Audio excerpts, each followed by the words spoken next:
Ay, Tawag na natin ating Ano to? baso. ayan. Anong tawag doon? Healthy Yung hindi juices. juice, ano yung isa? Smoothie. Smoothie. Ayan, Smoothie. smoothie. Halika na sis. Tawagan natin baso natin. Ang kanyang sangkap ay papaya, carrots, ito siya, saging, Ito, hawakan. kamatis, kalamansi, at buto ng papaya.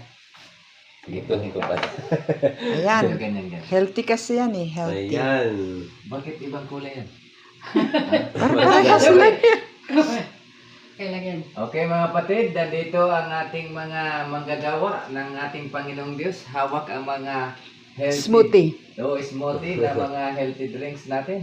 Yan Ayan. ang pampasigla at pampalakas ng mga manggagawa para maiwas sa mga sakit na ngayon ay uso sa ating kapanahunan. Kaya nga. Ito Ito yung pa. ating dapat kainin araw-araw.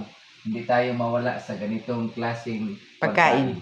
Ayan. Mga kapatid, salamat sa ating Panginoon na nag-provide ng mga pagkain natin. Amen. Amen. Amen. Ay, pagpray mo, Brother Joel, yung Sige, pagkain. tayo ay manalangin sa ating pong kakaining mga healthy foods.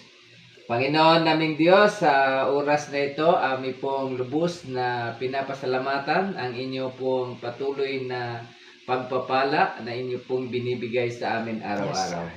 Narito ang ami pong mga kakainin, basbasan po ninyo Ama, magbigay sa amin lalo ng mabuting kalusugan at kalakasan. Gayon din naman, kami po ay patuloy na bigyan ng proteksyon na maiwas sa mga sakit ngayon na lumalaganap sa sanlibutan. Sa pamagitan ng inyong biyaya, inyong kapangyarihan, ang lahat ng inyong manggagawa ay patuloy maiwas at maligtas sa mga sakit. Tulungan niyo po ang lahat ng inyong mga anak din na patuloy naging kabahagi sa inyong gawain. Iligtas din po sila sa mga sakit. Mang Banal, ang inyo pong pangako na ang lahat ng gumagawa sa inyo pong gawain ay inyo pong sasamahan.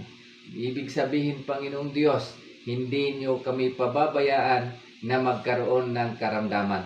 Salamat po sa inyo pong kapangyarihan at pagpapala. Ito ang aming tanggapin sa pangalan ng Panginoong Jesus. Amen. Amen. Ayan. Amen.